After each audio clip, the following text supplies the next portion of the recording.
Welcome to the Agent to Agent podcast, the show that connects you with top real estate professionals across the country to uncover what life is really like in their communities. So, whether you are a fellow real estate agent looking for a trusted referral partner or somebody who's thinking about making a move, you'll find insider insights into what life is like in each of these communities to help you feel right at home no matter where you land. So, let's jump in. All right, so welcome back to the Agent to Agent podcast. Today, I'm excited to have Francisco De Castro on the show today. Francis is out of Los Angeles, California, a solo agent who's crushing it in his business, and we're going to have a great conversation. So here we go. Let's welcome Francis to the podcast. What's up, man? How you doing? What's up, man? How you been, dude? I've been doing pretty good, man. I've been doing pretty good. Appreciate you jumping in with us. I know you've had a lot going on over on your side of the country, so. But anyways, man, just like to start it off, man. Tell us a little bit about yourself, my friend. Yeah. So I have been in the business now for about 7 years. I was solo for my first five. In my sixth year, I decided to join a team out of the KW Beverly Hills office. It's pretty fun. I learned so much coming from a point where, I kind of revamped my whole entire business, which is pretty fun.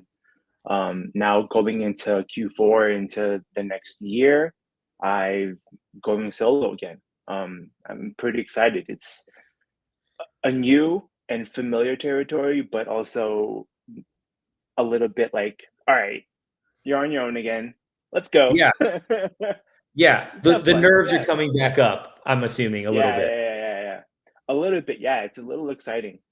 Where I don't have really anyone to kind of tell me like, oh, you can do that if you want to, But now I'm like, all right, cool. I'll do all of it. I don't care. Where do I Yeah. go? What do I do? So you were a solo agent at first, and then you jumped onto a team, and you're kind of coming back as a solo agent. So like, what do you see differently jumping back into the business as a solo agent now that you have had the experience of being on a team? Like, what are you bringing with you in this new transition that's going to help you move forward in the solo agency? One thing that I didn't have was admin support when I was solo. I really didn't know how to do most of that stuff. I just hired people and asked, my market center, like, hey, is this real? Is this good? Okay, so I'll sign it, whatever. Now working with the team and seeing how it's like behind the scenes and getting a little bit more in depth, just learning and asking all the questions. Now I'm more prepared.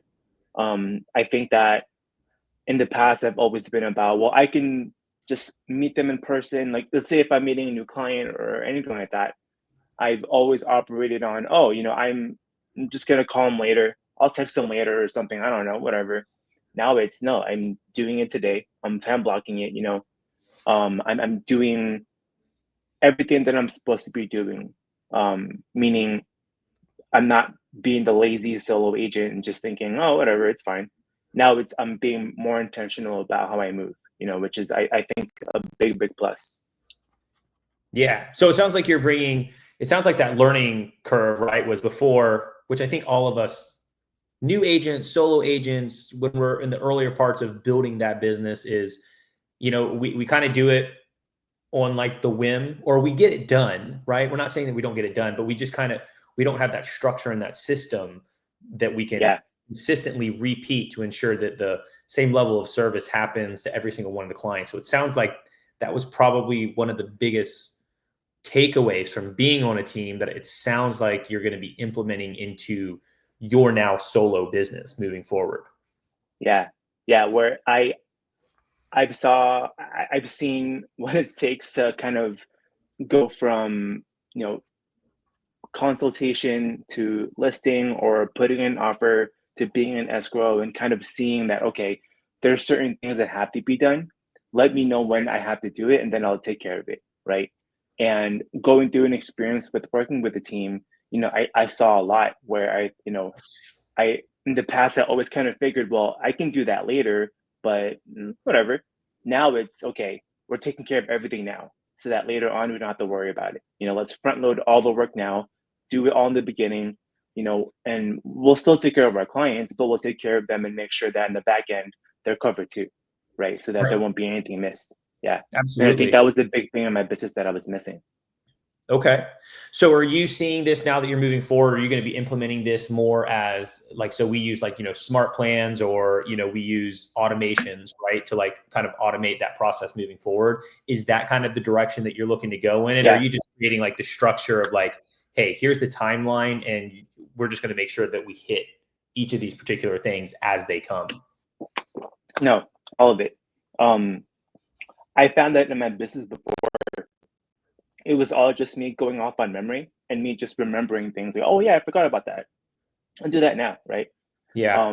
Now I systematically did everything top to bottom to where, okay, nothing's ever going to be missed for any of my clients, and I think that admin support and that real polish of the business is really important, especially seeing it from behind the scenes, Mm-hmm. coming from a background where I did everything on my own and I kind of guessed some things here and there, to coming into an organization where they did everything right, and seeing that and experiencing that and asking the right questions. Well, why do you do that instead of doing this? Well, boom, boom, boom, boom, and just, making it an experience for me where I'm doing some things that I'm not used to. I'm in an uncomfortable spot, kind of being my own admin in a sense.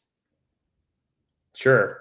So do you feel that now because of this, you're not only going to be able to introduce more efficiencies into your business and workflow, but also enhance that customer experience that you're providing to your clients? Oh yeah, 1,000%. There's things that my clients don't remember during our consultations or our talks where I bring it up to them and they're like, "Oh yeah, actually yeah." So, I've made it so that my clients are the only beneficiaries from everything that I'm doing, right? Where there's not going to be anything really missed on their end when it comes to the service for them. Yeah. Awesome. And so kind of like backtracking a little bit, right? Typically kind of lead off the conversation this way, but we kind of jumped into the thick of it here. But I'm curious, how did you end up finding yourself in real estate to begin with, right? Like what was that journey from you getting introduced into the business to, now where you're at now as a solo agent? Yeah. So around 8 years ago, I at the time my then girlfriend was in real estate, and we were doing a deal together.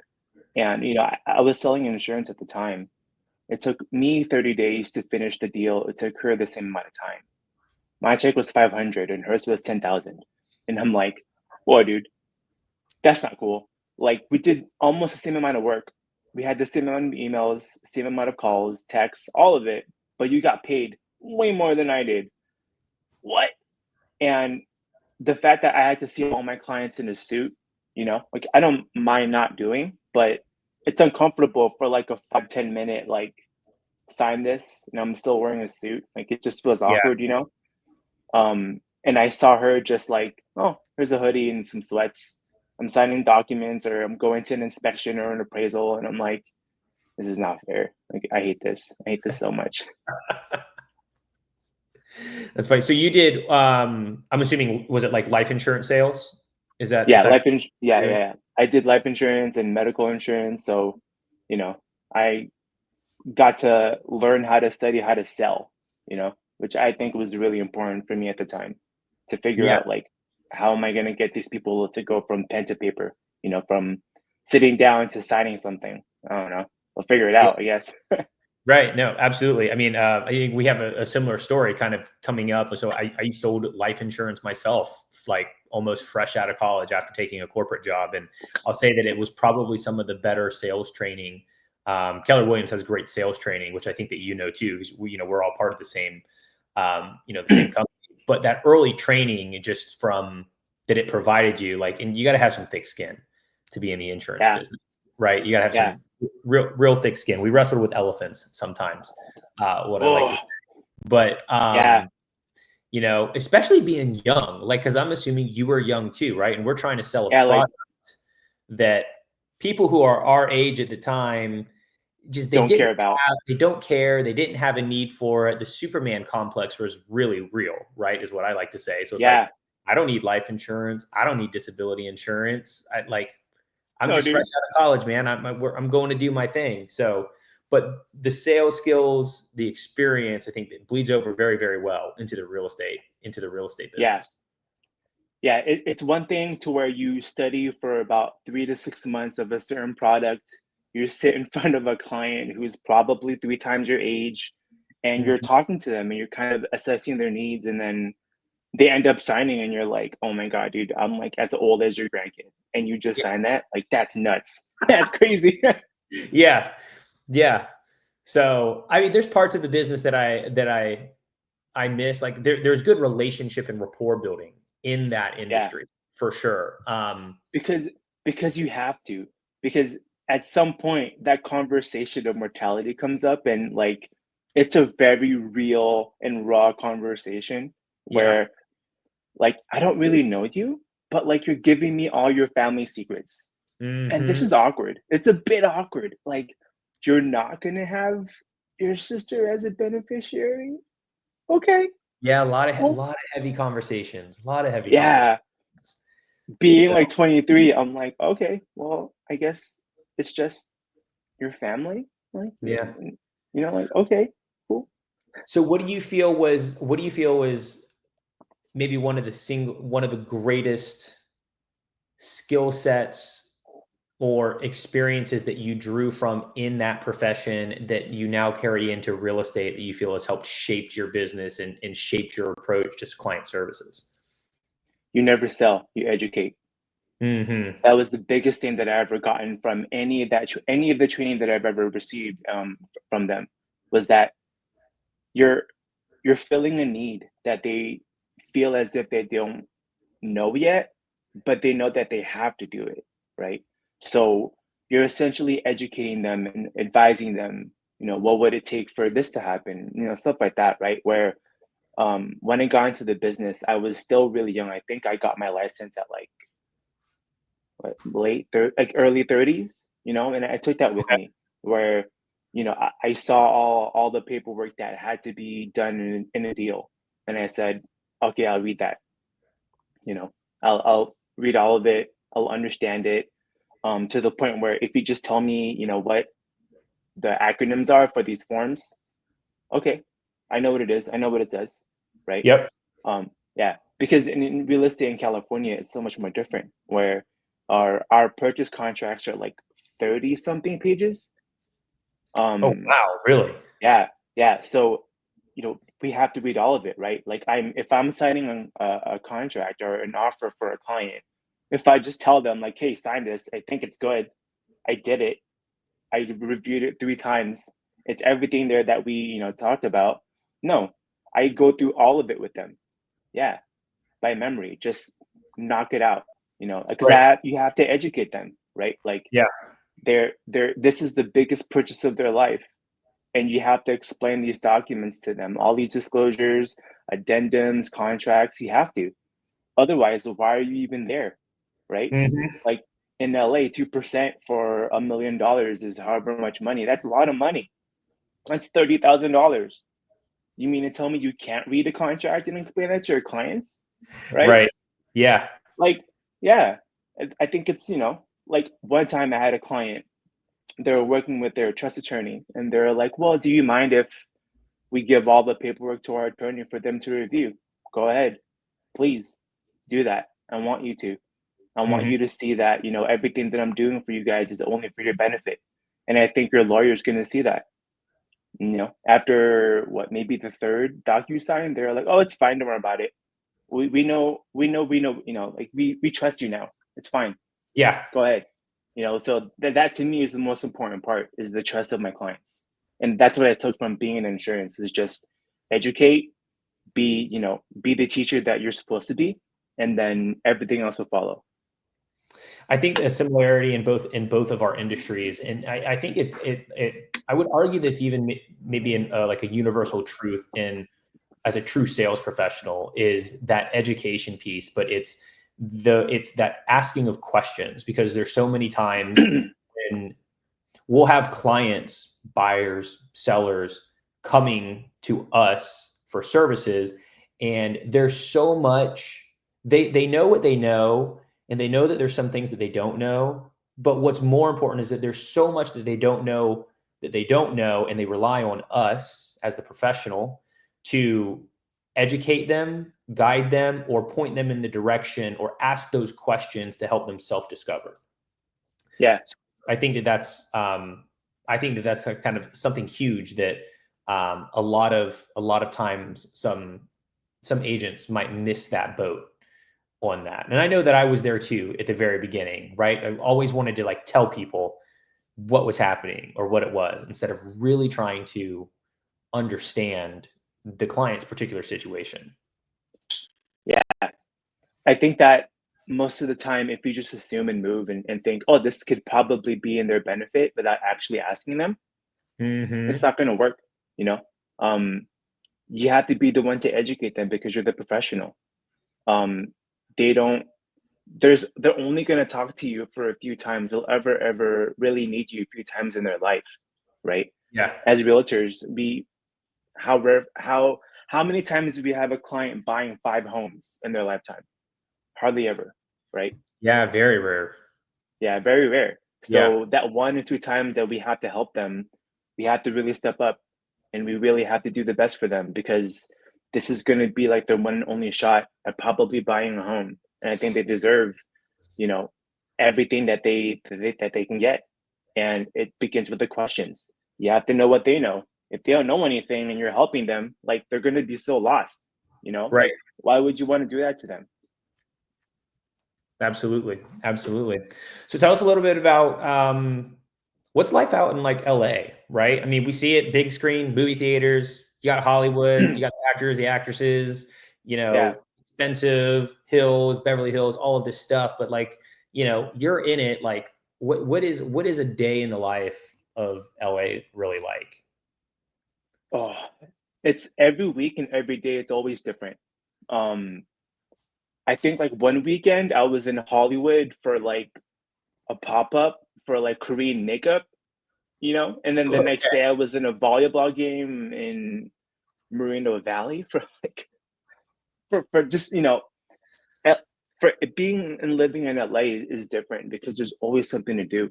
Um, I can open up my Facebook and look at events nearby, and I can just kind of say, I don't really feel like being in crowds today, but I do want to go to the beach.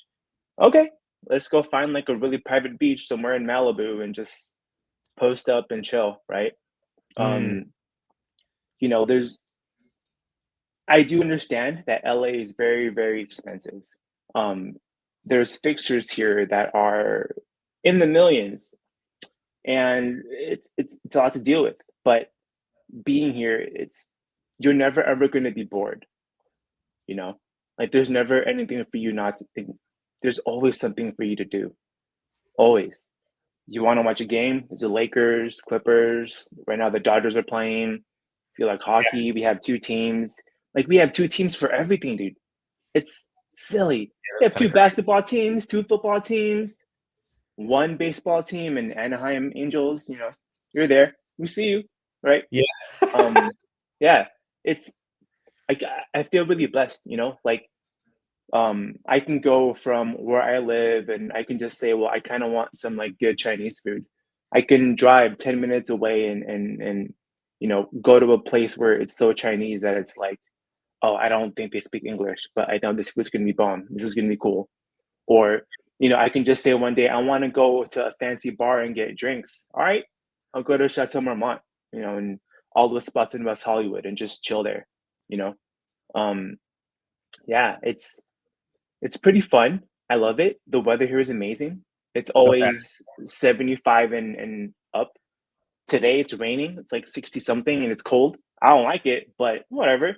You know, it You'll rains. take it for the other days. I'll I'm sure take it. that Yeah. you're getting it I'll right. take Yeah. it because it only rains like 3 times a year here. So I'm like, okay, cool. Yes, like, this is fine. People out here are gonna drive really weird and they're not gonna know how to handle themselves, but it's cool. Yeah. It only happens 3 times in a year. I'll take it. Yeah.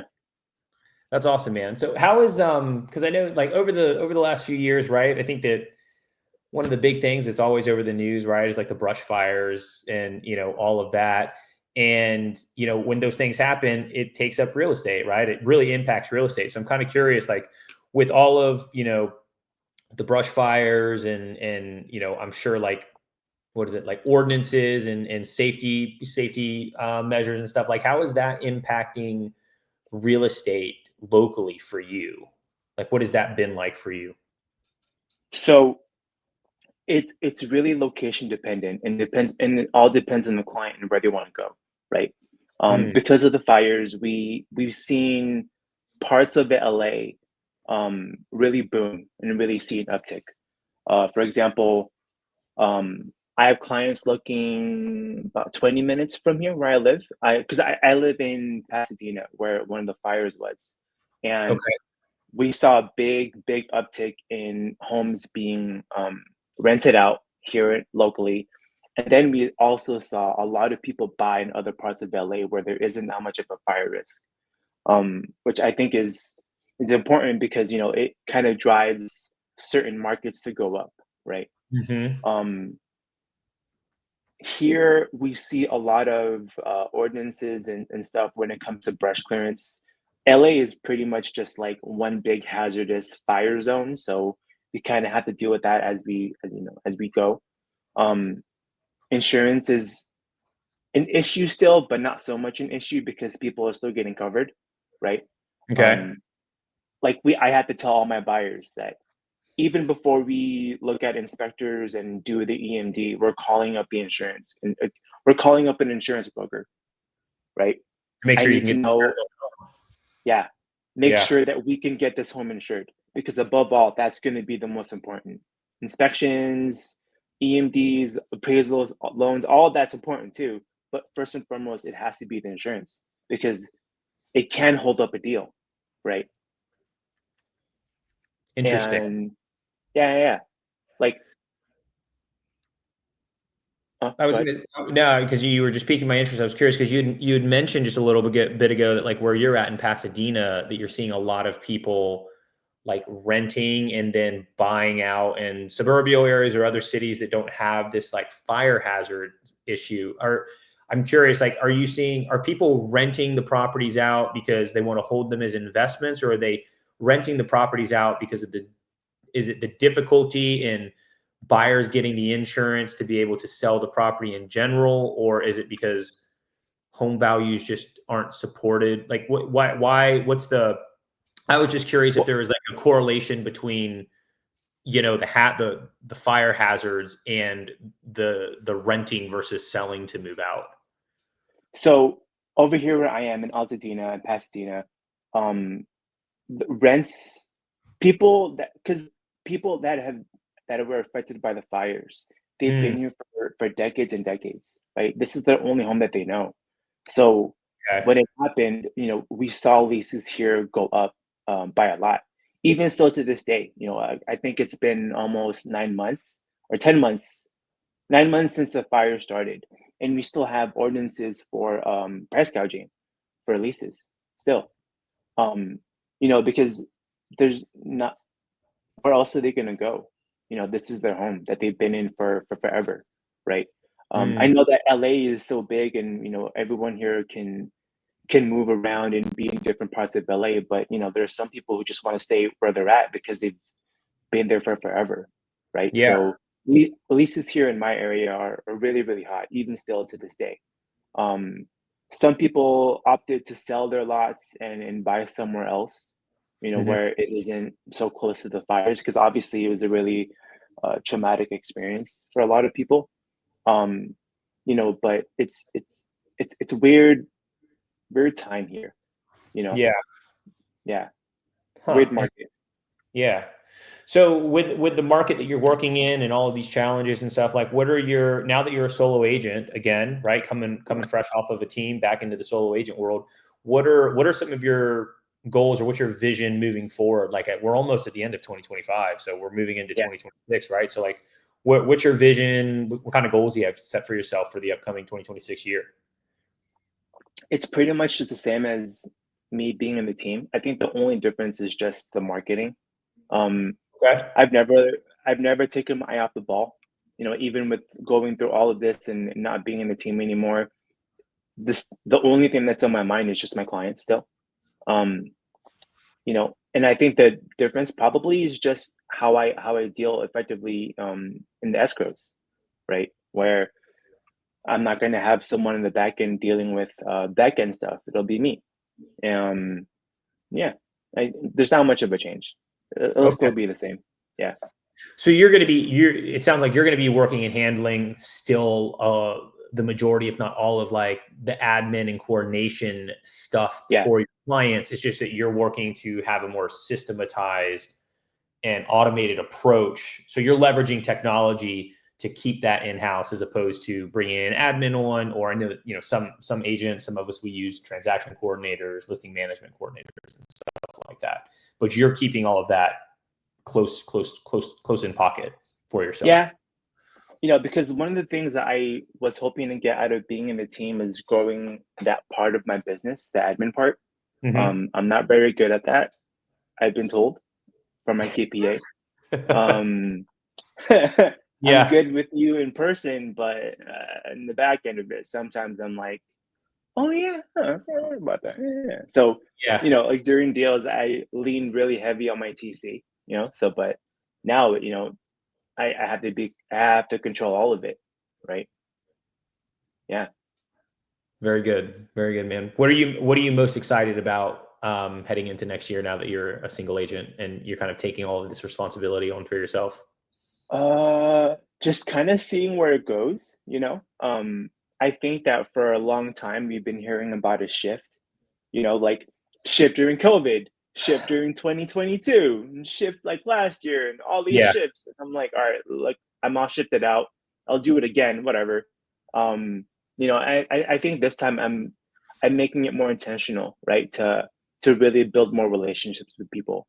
Hmm. Um, yeah, because I think that there's so many agents here in LA that you just have to, you know, like I always think of my clients knowing and feeling that they have other realtors in their phone that they Yeah. probably will call, right?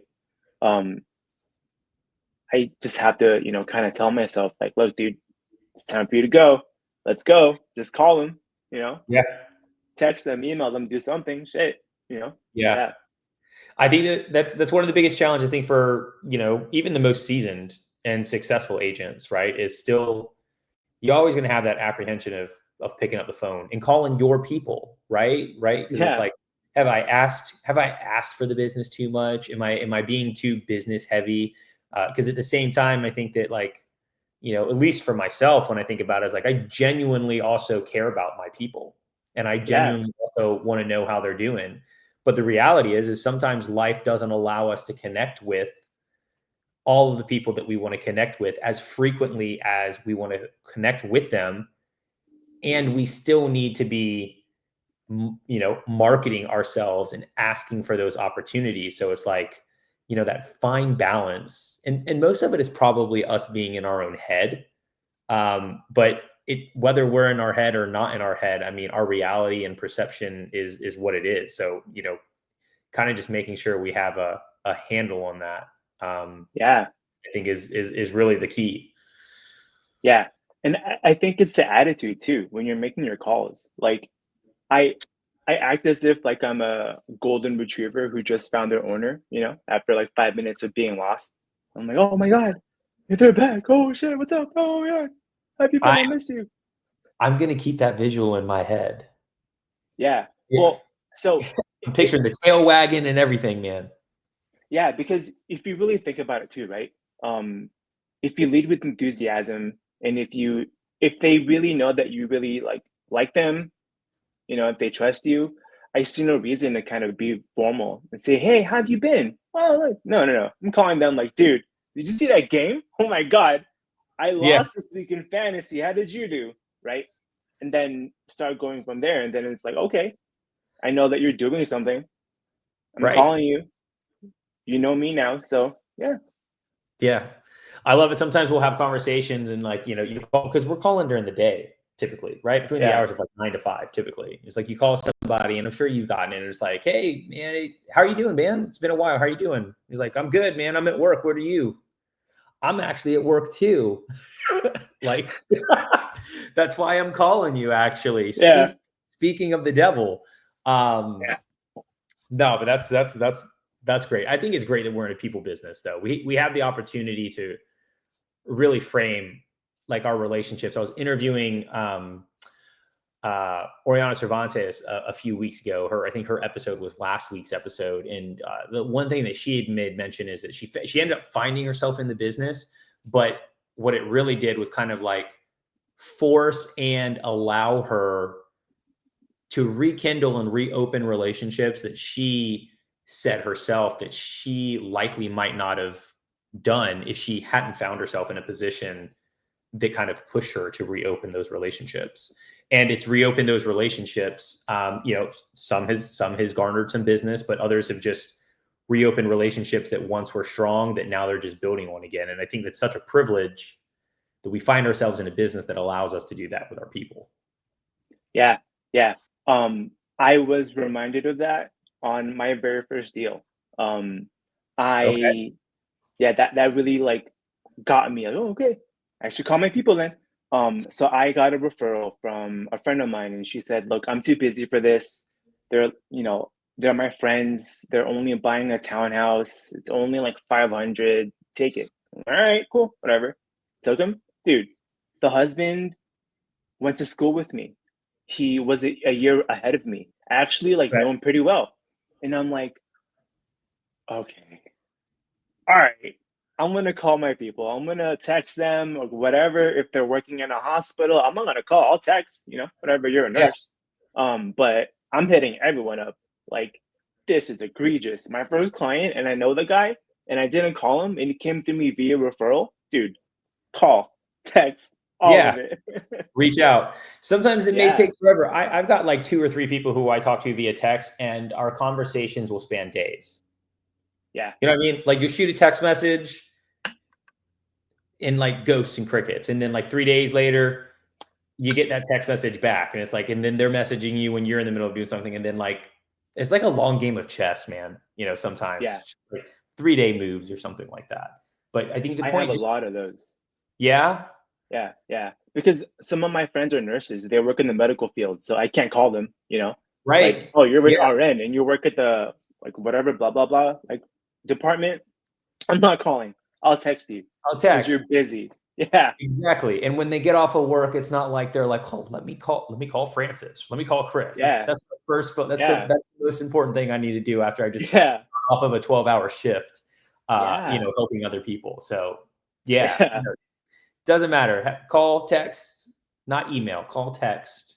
Yeah. No emails. Just be in touch with your people. Let them know you're there. Yeah. Because,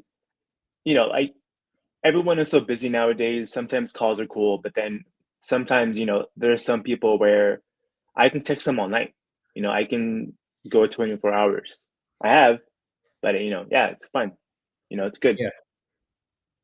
That's awesome, man. That's awesome. So what do you, what's your number one advice for some new agents, right? Because I know you're big on relationships, right? We've had this conversation about relationships. You've got a solid agent-to-agent relationship that you've built over the years, right? So as new agents come in who may be listening to this, whether they're looking to build relations with their sphere, or if they're looking to build those agent-to-agent relationships on that side of the thing, what would you share with them as maybe one solid piece of advice for them to focus in on when they're trying to do this? One piece of advice. That's really hard. There's a lot that okay. Let me rephrase that. Okay, what's his name? I can't remember the guy's name. But I pigeonholed you into one particular thing. What are some things that come to mind that you think that an agent should keep in the front of their mind when they're going to start build relationships? One, you should separate you should time block your days very effectively. I think the morning, do your lead gen, make your calls, do your texts, go through your Instagrams, your TikToks, and DM people and stuff. But especially if you're brand new, in the afternoon, if you have nothing to do, read your contracts. Yeah, read your Okay. contracts, understand them, because it's really fun if you get a client, and it's really fun if your client signs that listing agreement or that buyer agreement. But if you don't know what you're doing in a deal, right? Where, let's face it, clients can find homes very easily. They can go to Zillow, they can go to Trulia and Redfin and look for homes and say, oh, that home is perfect for us. Great. We want to put an offer in. Fantastic. As agents, our job is to essentially guide them through from offer to close of escrow, right? Read your contracts. I don't want to be in a deal with an agent who's lazy, who doesn't know how to fill things out properly, who's, like, oh, I'll just have my TC do it and then get these contracts 2 days later. No, learn your stuff. Please learn your stuff, right? Because I don't think that there's an excuse.